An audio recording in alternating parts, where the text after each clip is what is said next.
స్వాతి పారిపోయేసరికి తనని మోసం చేసి డబ్బు నగలు తీసుకొని పారిపోయిందని మావయ్య షాక్ అయ్యాడు. దాంతో గత్యంతరం లేక వెనక్కి తిరిగి వచ్చాడు. గుడికి వెళ్లి పూజ చేయించినట్టుగా అందరి ముందు కలరింగ్ ఇచ్చాడు.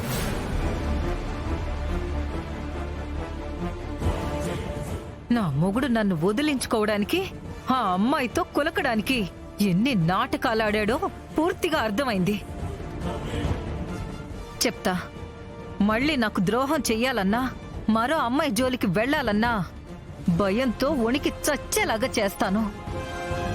భక్తురాలైన ఈ శుభప్రద భద్రకాళిగా మారితే దాని ఫలితం ఎంత భయంకరంగా ఉంటుందో వాడికి రుచి చూపించొస్తాను. మైథిలి, ఈ రోజు మా మావయ్య పని అవుట్.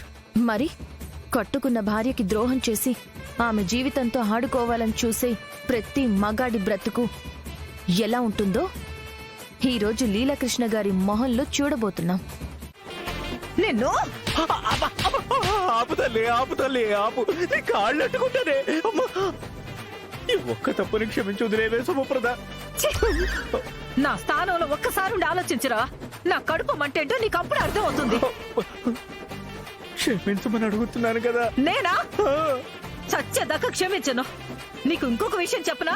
నన్ను విడిచిపెట్టేసి ఆ స్వాతితో పారిపోవడానికే కదా. అందుకనే నేను కూడా ఒక నిర్ణయం తీసుకున్నాను. ఏటా నిర్ణయం? ఈ రోజు నుంచి నీ బతుకు నీది, నా బతుకు నాది. నువ్వు అసలు నాకు భర్తవే కాదు. అదేటా? నేను నీకు భార్యను కూడా కాదు. ఇక్కడి నుంచి నీ దారి నీది, నా దారి నాది. నా దారి రహదారి. నా దారికి అడ్డొచ్చావో టార్చర్ ఎలా ఉంటుందో శాంపిల్ చూపించాను కదా. దీనికి 1,00,000 రెట్లు ఉంటుంది. అండర్స్టాండ్? అర్థమైనది. అది అలా చేతులు కట్టుకుని భయపడుతూ బతుకు. నేను మగాణ్ణి మొనగాణ్ణి అని మీసం తిప్పావో చాకిరేవు పెట్టేస్తాను. చచ్చ వెదవా, ఇక్కడే ఉండు. అమ్మా ఏంటిది? ఉండు, కదలకు. Over action చేస్తావేంట్రా? అడ్డమైన అడ్డంతో తిరిగినప్పుడు లేదు.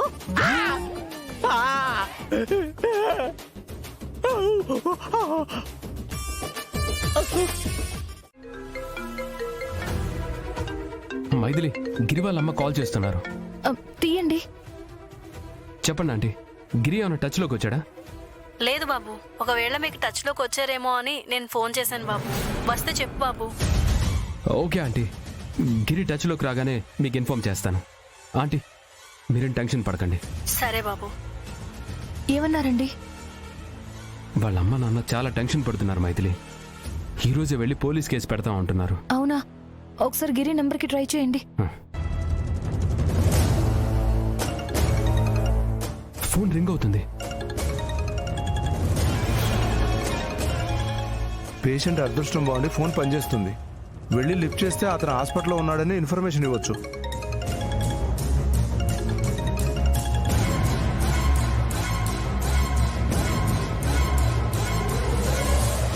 చా, కొంచెం ముందొచ్చుంటే బాగుండేది. రిటర్న్ కాల్ చేద్దామంటే దీని లాక్ పిన్ ఏంటో నాకు తెలియదు. లక్కీగా ఫోన్ రింగ్ అవుతుంది, కానీ ఎవరూ తీయట్లేదు. డాక్టర్, పక్క వార్డులో పేషెంట్కి చాలా సీరియస్గా ఉందంట. అవునా? ఇంకొకసారి ట్రై చేయండి. పద.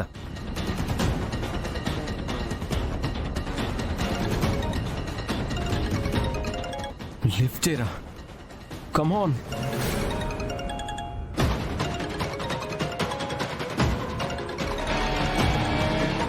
చా, ఏమైంది? రెండోసారి కూడా మిస్ అయిపోయింది.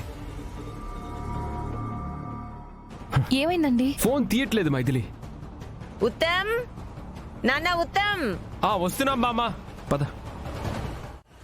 ఓకేనా మావయ్య?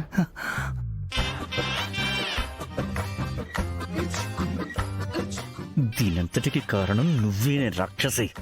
భర్తని దేవుళ్ళ చూసుకుని నా భార్య ఒళ్ళంతా సెంతాకు పచ్చడి చేసేసింది. అమ్మా, లైఫ్ లో ఎక్కడో చోట దొరకపోవు. అప్పుడు ఇంతకింత పగ తీర్చుకోకపోతే నా పేరు లీలాకృష్ణే కాదు. హలో, మైండ్ వాయిస్లు వేసుకుంది చాలు, మూసుకుని సైలెంట్ కూర్చోండి. నేను అట్టకి ఉంటాను, నువ్వు కాస్త వైల్డ్ గా ఉండకు. అల్లుడు గారు, మీ మొహం మీద ఆ గాయమేంటి?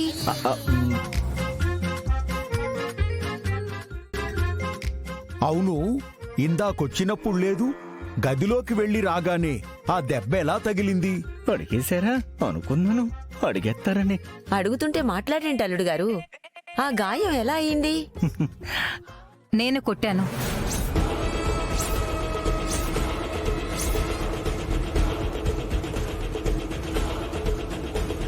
ఏంటి, నువ్వు అన్నయ్యని కొట్టావా? అవును, నేనే కొట్టాను. ఏ కొట్టకూడదా? ఊరుకో. అమ్మా, అందరూ నిజం అనుకుంటారు. మీ అందరిని ఆట పట్టించడానికి శుభప్రద జోకింగ్ చేస్తుంది. అవును, లేదంటే పతియే ప్రత్యక్ష దైవం అనుకున్న నా కూతురు మీ మీద చేయి చేసుకోవడం ఏంటి? చూసావా, నేను నిన్ను కుక్కను కొట్టినట్టు కొట్టాను అని చెప్పినా ఒక్కరు కూడా నమ్మట్లేదు. ఏటి చెప్తాం? నీ మీద నమ్మకం అట్లాంటిది, నా కర్మిట్ అంటది. అల్లుడు గారు, ఆ దెబ్బ ఎలా తగిలినట్టు? అది ఏం లే తాతయ్య గారు, లీలకృష్ణ గారు బాత్రూంకి వెళ్లబోతూ కాలు జారి పడ్డారంట.